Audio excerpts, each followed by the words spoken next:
Jemaat yang terkasih, sekali lagi saya menyapa kita, salam. Salam. Bangsa yang merdeka adalah bangsa yang juga dapat menjamin kemerdekaan setiap rakyatnya secara pribadi. Tetapi banyak dari kita meski telah disebut merdeka, namun sesungguhnya kita belum benar-benar merdeka. Entah itu karena keadaan di sekitar kita atau karena memang dari diri kita sendiri. Sama seperti kita telah bebas dan merdeka dari dosa, tetapi kita masih saja melakukan apa yang salah di hadapan Tuhan. Kita tidak menggunakan kemerdekaan itu sebagai karunia untuk merayakan hidup. Demikian juga dengan kemerdekaan yang Tuhan telah berikan. Itu banyak orang-orang juga yang belum melihat kemerdekaan itu sebagai hal yang perlu kita rayakan bersama-sama. Contoh saja, hidup di dekat sungai, dekat selokan, dekat air. Kami dari Galumpang sampai Lamanapu sana, tapi tidak ada juga terlalu di depan rumah. Tapi di lain pihak mulai bersungut-sungut, pemerintah tidak memperhatikan kami hidup dalam kekurangan. Kami tidak mampu menyekolahkan anak-anak kami, padahal depan belakang semuanya air yang mengalir. Barang sayur, satu bedi saja orang bisa borong itu sampai 1 jutaan sebenarnya kalau rajin. Tapi demikianlah kenyataan yang kita alami hari ini. Dan bagi Yeremia bukan tempat di mana engkau sedang merdeka atau engkau sedang dijajah baru engkau berbuat sesuatu. Di mana saja, itu prinsip. Di mana saja. Ketika engkau berada di Yehuda atau Israel, ketika engkau berada di Babel, kebenaran Tuhan itu pada prinsipnya engkau harus lakukan. Pertanyaannya, mengapa mereka harus dibuang ke Babel? Begitu. Yeremia sudah menjadi saksi kehidupan bangsa Israel. Ketika bangsa ini pecah menjadi dua, Israel dan Yehuda, ini saya ngomong ulang-ulang beberapa mama karena apa? Banyak juga orang anak teologi, bahkan juga mengidentifikasi karis dan geti cerita. Ya. Jadi ketika bangsa ini terbelah menjadi dua, Israel Utara dan Yehuda, raja di Israel Utara dan raja di Yehuda itu sama-sama menyembah berhala. Mereka tidak lagi mendengarkan suara Allah seperti yang dilakukan oleh Daud dan Salomo ketika kerajaan ini menjadi satu. Jadi kerajaan Israel bersatu itu rajanya hanya 3, Saul, Daud, dan Salomo. Kemudian kerajaan ini pecah ketika Rehabeam dan Yerobeam, anak dari Salomo dan pegawai dari Salomo, mereka merebut kekuasaan. Sehingga 12 suku ini terbagi 2, Yehuda dan Israel Utara. Keadaan ini tentu tidak membuat kerajaan itu menjadi baik-baik saja walaupun sudah menjadi 2 bagian. Ternyata rakyat mereka itu menyembah Baal. Mereka membuat pusat penyembahan bukan untuk menyembah Tuhan, tapi mereka jatuh kepada penyembahan berhala dan mereka tidak mendengarkan suara Allah. Bangsa-bangsa di sekitar mereka, bangsa Asyur, Babel, ini mulai teologi saudara dilihat. Di mana mereka punya kelemahan supaya apa? Mereka menguasai seluruh tanah Israel itu. Oleh karena itu, bagi Tuhan dikasih ingat ulang-ulang rasanya mereka itu perlu diasingkan sehingga mereka dibuang ke Babel bersama dengan raja-raja yang lain, tua-tua yang lain. Jadi zaman itu juga sudah ada tua-tua yang kita dulu sebut penatua hari ini. Sudah ada orang-orang yang mengurus bait Allah. Sudah ada orang-orang yang mengurus orang-orang miskin, janda duda dan yatim piatu. Semua sudah ada yang mengurus waktu itu. Dalam suasana yang sangat stabil itu, mereka harus diboyong bawa ke Babel. Tujuannya satu, memurnikan kembali seluruh keberadaan mereka untuk bergantung sepenuhnya hanya kepada Allah yang monoteisme, Allah yang satu itu, yang tidak diombang-ambingkan oleh apapun juga. Sehingga bagaimana pemurnian yang dilakukan oleh Allah terhadap kehidupan ritual dan spiritualnya orang-orang Israel ini menjadi concern yang dinyatakan oleh Allah. Bahwa hubungan antara Allah dan manusia itu bagi Allah sendiri itu tidak main-main. Apapun keadaan kita sebagai manusia, kita harus membangun hubungan dengan Allah.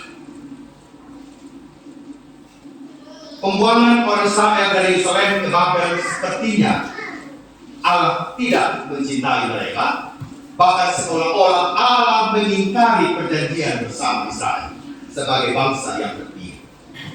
Sejatinya Allah tidak pernah menolak dan membuang mereka. Allah tidak pernah membenci bangsa Israel.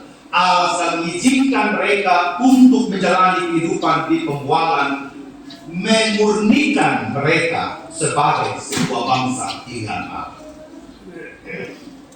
Memurnikan mereka agar mereka tetap berjalan kepada kebenaran Allah. Entah engkau menjadi bangsa yang bebas dan merdeka, maupun ketika engkau ada dalam kekuasaan yang lain. Bagi Allah, apapun situasi itu, kebenaran Allah harus dipraktikkan. Oleh karena itu ada pesan-pesan penting yang ingin disampaikan oleh perikop kita hari ini. Yang pertama, Yeremia memiliki keberanian untuk menghadapi kekuasaan dengan cara yang kreatif. Ayat yang pertama dan ayat yang ketiga. Yeremia tidak tinggal diam dalam menghadapi kekuasaan itu. Yeremia tidak tinggal tenang, nyaman-nyaman saja sebagai seorang pribadi yang hidup di antara bangsa Israel dan Babel. Tidak ada satu kekuatan pun yang membuat dia takut, baik di Yehuda maupun di Babel.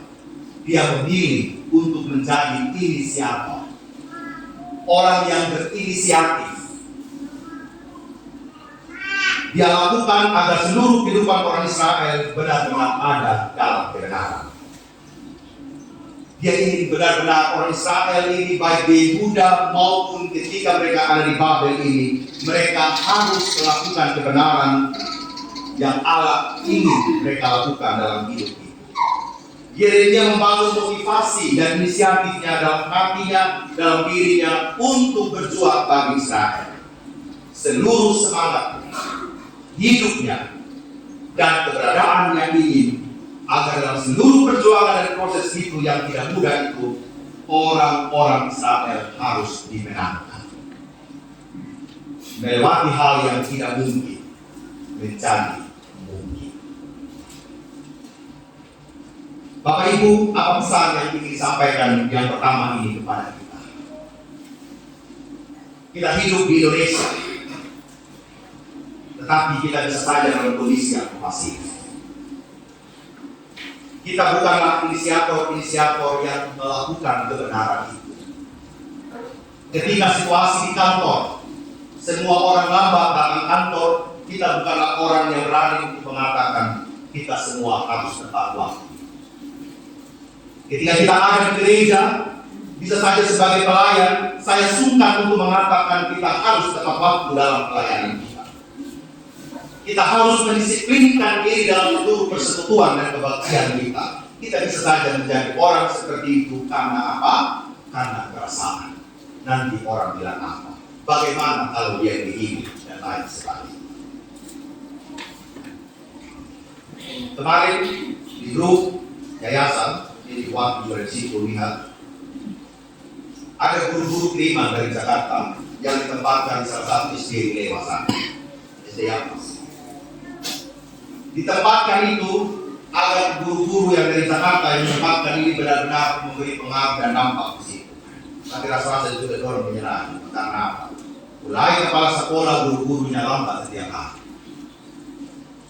Mereka ingin merubah itu keadaan sebenarnya, tapi apa daya, kita ini tidak mau untuk berubah.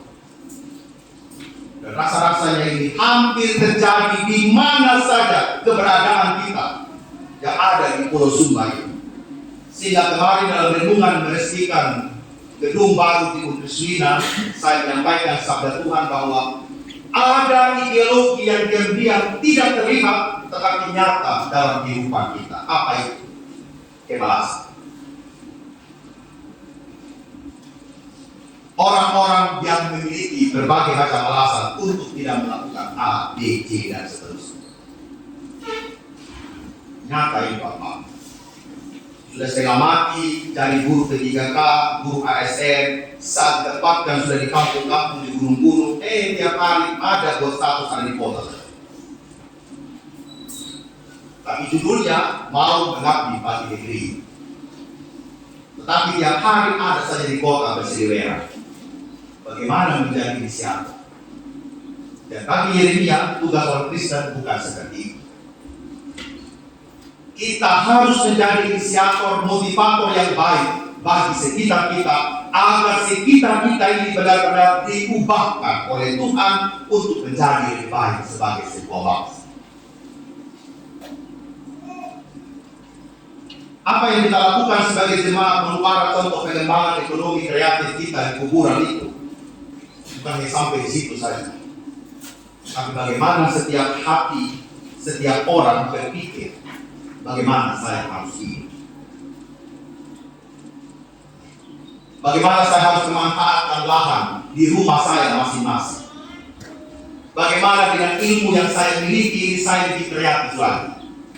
Jangan bilang, Pak Pendeta saya lulus SMP dan SMA. Rasanya bukan itu yang Tuhan minta dari kita. Yang Tuhan minta adalah sebagai manusia ciptaan Tuhan, dengan talenta yang Tuhan berikan itu, apa yang engkau lakukan untuk mengembangkan hidup. Khususnya ketika kita ada di Indonesia. Bagaimana generasi-generasi muda kita ini lulus dari kuliah ini tidak panggung tangan di rumah, panggung kaki di rumah Bapak Ibu. Apa yang harus saya lakukan? Ketika saya sebagai sarjana ini, Tuhan sudah kasih ilmu, orang tua sudah tengah mati kerja, apa yang harus saya lakukan? Meskipun kampus terbaik kita ada di sini, urutan 4 GTT ada di Sumba ini, di Swina, tapi kalau kita sebagai masyarakat yang bersekolah di sana tidak mampu untuk berubah, maka saya katakan kemarin gedung itu hanyalah tinggal gedung yang bagus tapi rapuh dan tidak memberikan dampak. Tantangan dari kita. Hal yang kedua, Yeremia mengajak orang-orang Israel untuk hidup di masa kini dengan kreatif dan seimbang. Ayat yang keempat sampai ayat yang ke-9. Apa itu visi? Dirikanlah rumah untuk kamu diam. Buatlah kebun untuk kamu nikmati hasilnya. Hiduplah dan membangun keluarga, ambil istri dan suami dan segala macam. Usahakanlah kesejahteraan di mana kamu dibuat. Berdoalah untuk kota itu kepada Tuhan. Janganlah diperdayakan oleh nabi-nabi yang palsu di tengah-tengah kamu. Janganlah mendengarkan nubuat palsu yang ada di sekitar.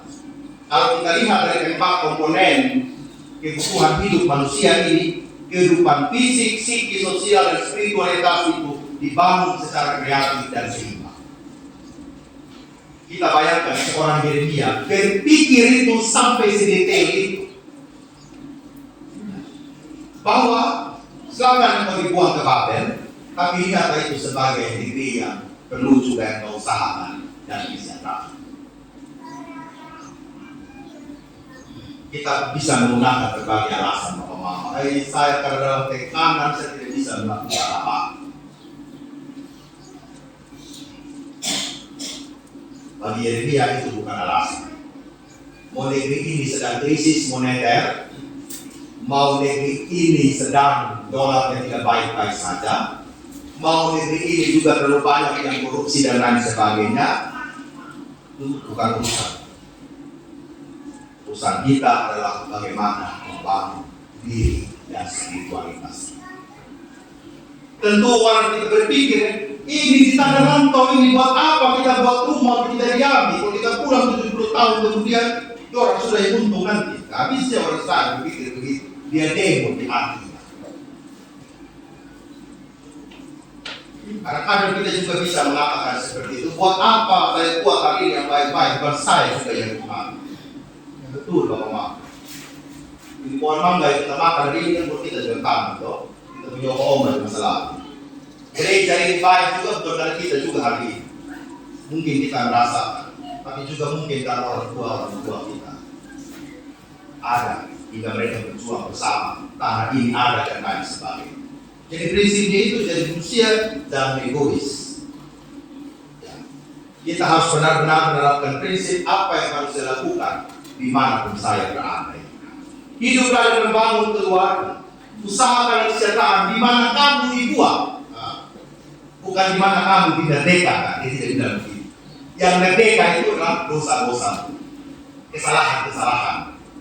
Tetapi ketika engkau di mana saja, engkau harus mengusahakan kesejahteraan. Karena bagi Yeremia, kesejahteraanmu itu yang membuat kesejahteraan dari kota itu. Artinya, engkau yang harus berdampak, bukan berwarna saja. Kalau berwarna itu dia kayak highlight, kalau tidak.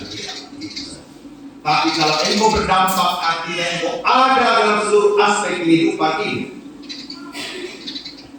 Jangan semangat kan jadi tim sukses Bapak atau di partai A, partai B, partai C. Pada rumah kita beri berkosong. Ini yang jadi perkara sebenarnya. Di kampanye dari pagi sampai malam, pulang nyonya tanya, di mana kau punya uang? Bekas beli susu buat anak. Iya kan? Sudah habis saja. Bisa, gitu kan? Semangat isi bensin untuk pergi di kampanye, tapi tidak semangat beli susu buat anak. Ini persoalan sebentar. Judulnya membangun negeri, ya kan? Tetapi membangun untuk punya ego yang ada. Artinya apa? Kita belum menyadari siapa diri kita ini sebenarnya. Banyak di Indonesia. Ini fenomena yang sedang terjadi hari ini. Kemarin juga saya singgung, kita ini membuat konten luar biasa. Konten orang bilang kan, diri segala macam. Tapi kadang-kadang tidak berkonten juga, tidak mendidik. Ini yang terjadi hari ini. Segala hal hanya sebagai kelucuan. Nah, sampai situ saja. Tapi tidak lagi bagaimana memakai untuk apa saya ada di Indonesia, untuk apa saya ada di media sosial, untuk apa saya ada dalam dunia nyata. Sudah tidak mampu kita lihat sebagai anugerah Allah yang penuh kita praktekkan dalam hidup. Amsal 23 ayat 17-18 saya bacakan. Janganlah kamu iri kepada orang-orang berdosa, tetapi takutlah akan Tuhan senantiasa, karena masa depan sungguh ada dan harapanmu tidak akan hilang. Ini harapan Tuhan bagi kehidupan kita. Memang kita tidak bisa mengubah masa lalu yang kita lihat hari ini, tetapi kita bisa mengubah masa lalu yang kita lihat untuk hari esok. Apa maksudnya? Segala hal yang memperbaiki dan memperbaharui diri kita hari ini harus segera kita lakukan. Menyekolahkan anak hal yang menjadi prioritas bagi jemaat manfaat. Ya. Ini cara kita untuk membangun negeri ini. Indonesia negara Tuhan lah yang memberikan. Kita tidak bisa menghasilkan generasi yang sekedar ada untuk negeri. Kita harus menghasilkan generasi yang mampu untuk menjawab tantangan zaman. Tidak terpengaruh oleh nubuat-nubuat yang palsu. Generasi yang harus berjumpa dengan Tuhan. Generasi yang tidak diperdayakan oleh nabi-nabi palsu yang hadir hari ini. Oleh ajaran-ajaran yang kita anggap bagus padahal tidak ada isinya. Kita ikut ajaran lain dan menjelekkan ajaran Kristen. Oh, di Roma sana jauh lebih bagus daripada Kristen besar. Sedangkan itu tidak pernah datang gereja, tidak pernah baca Alkitab, tapi kau bilang itu sana lebih bagus daripada di sini. Tidak bisa. Kita punya anak perempuan, kita punya anak laki-laki, kita harus ajar yang baik bagaimana dia harus menghargai lawan jenisnya itu. Sehingga kalau anak-anak kita kejadian dia hamil sama mama, kita tidak menyalahkan keadaan. Tapi kita melihat apa isi ajaran yang kita sampaikan kepada mereka. Jadi Yeremia ini tidak main-main. Dia tidak main-main. Dia mau kehidupannya orang-orang percaya, orang-orang Israel ini benar-benar mau fokus kepada kebenaran Allah. Baik kehidupan keluarga, ketika engkau mencari nafkah, bahkan ketika engkau berdoa bagi negeri ini, itu prinsip yang harus dihidupi dalam hati. Hal yang ketiga, Tuhan selalu menepati janjinya karena Dia tahu rancangan yang terbaik bagi Tuhan. Kalau Tuhan kasih panjang umur sama kita, Bapak Mama, detik demi detik, berarti saya yakin itu detik demi detik juga itu rancangan Tuhan sedang terjadi. Amin. Maksudnya yakin. Kalau kekasih kita ada yang dipanggil, itu karena Tuhan sudah katakan sudah sampai di sini. Kalau kita hari ini dan besok masih Tuhan kasih usia, berarti Tuhan itu sedang merancang hal yang baik. Harus yakin. Kita tidak bisa mengatakan bahwa ya saya hidup ini begini saja lah, Pak Pendeta. Tidak bisa. Bagaimana hati kita ketika Tuhan mengatakan rancangan itu adalah apa? Tuhan mengetahui segala rancangan. Rancangannya adalah rancangan damai sejahtera, rancangannya bukan rancangan kecelakaan, rancangannya adalah memberikan masa depan penuh harapan komplit dari Dia rancang sampai hari depan itu Dia sediakan. Tapi rasa-rasanya kita sebagai manusia ini tidak mudah dan susah untuk berproses. Kemarin saya masih berkoordinasi dengan anak-anak kita yang sedang skripsi, tanya sudah sampai di mana, orang bilang, Pak Pendeta kita belum ketemu dosen juga orang bilang. Saya bilang memang, saya yang telepon ke dosen atau engkau yang telepon. Kenapa anak-anak kita disuruh putus di ujung ya pertama? Ini menjadi catatan penting untuk kita sebagai orang tua yang menyekolahkan anak. Bahwa dukungan dari orang tua itu tidak banyak.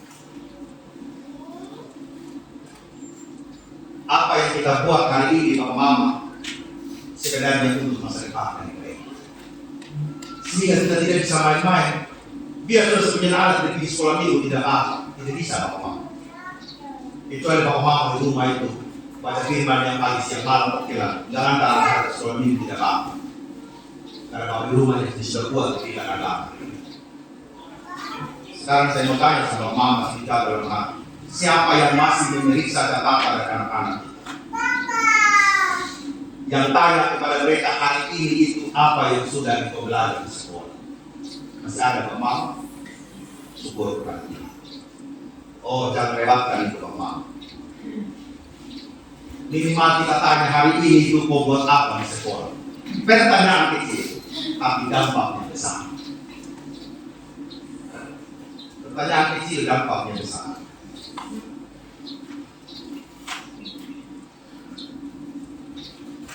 Dulu kebiasaannya sepunya Bapak itu,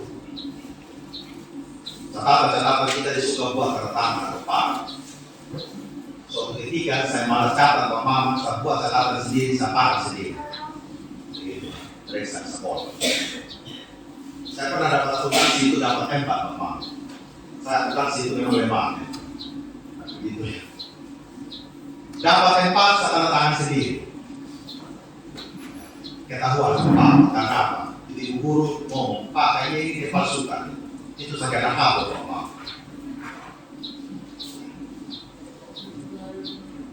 Ini saya mau pandai sedikit ya. Saya itu peringkat 2 biasa.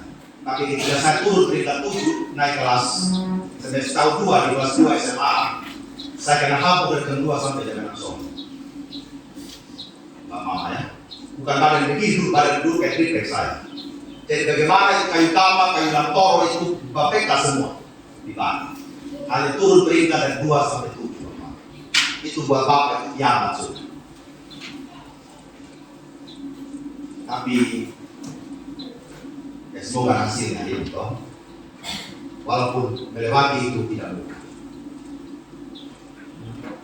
Sambil menghimbau Bapak Mama semua, rancangan yang Allah berikan dari keluarga itu ya datang. Saat Bapak Mama bawa itu anak saat bukan saat Bapak Mama menikah saja ini di depan mimbar ini, itu sebenarnya rancangan Tuhan itu sedang kita. Tetapi kadang-kadang rusak di tengah jalan. Karena apa? Ya bisa saja kita sebagai orang tua berefleksi apa? Mungkin kita sebagai orang tua begini kalau minum mau tiap hari juga gimana gitu ya. Kalau kita orang tua dulu menjadi mati jalan dulu sesuatu dengan lain, bagaimana juga kita mau ciptakan generasi yang punya masa depan dan harapan. Yang ada di Madesu Bapak, masa depan surat, bukan MDC, masa depan cerah. Kecil. Tapi kalau yang kecil itu kita ulang-ulang dia menjadi sesuatu yang besar. Percaya saja Bapak. Generasi sekarang, generasi alfa ini, papa mama harus benar-benar menjadi sahabat buat mereka. Kalau di masa lalu generasi kita ini masih bisa kena kayambak ya toh? Atau kena kayambak ya? Pakai lantoro, pakai kambak kita masih dengar ya. Sekarang itu rasa juga mereka harus dirangkul. Kasih tahu pelan-pelan. Karena itu sudah memulai hari ini.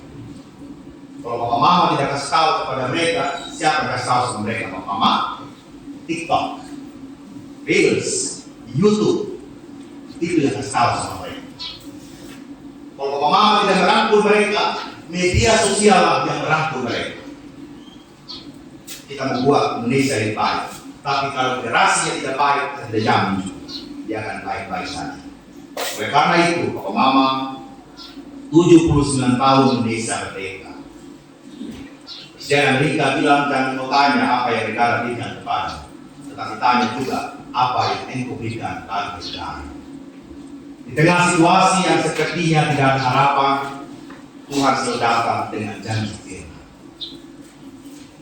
Kalau kita sebagai orang tua, misalnya ya putus sekolah dengan jalan, mama jangan sampai anak-anak kita ini putus sekolah dengan jalan. Kalau kita di masa lalu juga pernah gagal dalam seluruh kehidupan keluarga kita, jangan sampai juga anak-anak kita mereka gagal di tengah kehidupan keluarga mereka. Stop sampai di kita. Kalau kita sebagai orang tua yang hidup sebagai pemabuk, stop dari kita Pak Mama. Atau ada di sini punya cita-cita anak-anak jadi pemabuk, katakan Pak Mama. Bagian thinking memang kan? Tidak ada kan? Kita pasti inginkan anak-anak kita ingin menjadi anak-anak yang baik. Kalau kita sebagai orang tua penuh dengan dendam, sebagai suami istri, sebagai tetangga, sebagai saudara, stop sudah, kita anak-anak kita jangan lagi ya, mama ya, untuk kita ajar mereka satu dengan yang lain musuh. Kalau kita orang tua yang sudah musuh gara-gara tanah, gara-gara harta, gara-gara itu di kita sudah. Dan ajar anak kita sebagai orang musuh, stop. Karena itu tidak baik untuk masa depan mereka. Memutasi persoalan bangsa ini banyak, tetapi yang dahulukan adalah menyelesaikan persoalan kita masing-masing, persoalan domestik kita. Kita hidup di NKRI dengan sejumlah persoalan. Maukah kita melihat tugas dan pemutusan kita sebagai berkat yang Tuhan berikan untuk kita, bukan sebagai beban? Karena baiknya negeri ini hari ini bukan untuk kita saja, tapi juga untuk masa depan dari generasi kita. Tuhan menolong kita selalu menjadi warga negara yang baik di Indonesia. Amin.